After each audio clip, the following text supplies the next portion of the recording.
Let's start with what you'll need. So you'll need your installation tool as well as some thread from your local Walmart or wherever you get your needle and thread.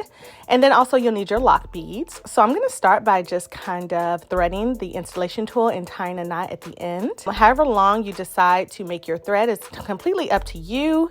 And this is what I have. So I'm going to start with this lock right here, and I'm just going to take my installation tool and thread it through the lock. And then I'm going to stick it into the bag and grab a couple of the lock beads and pull them straight down and up to the lock, okay? And then just take your needle and pull it back through so that you can secure those two beads.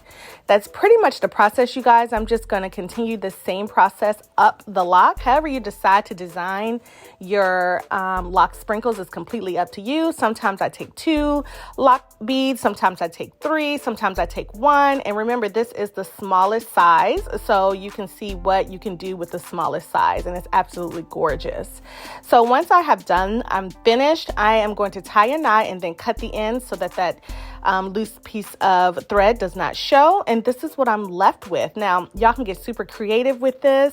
I can just see so many creative styles that you can do with your lock sprinkles, but this is how I choose to wear mine.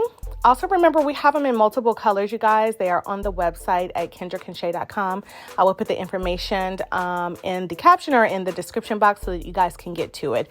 Thank you guys so much for watching. Bye.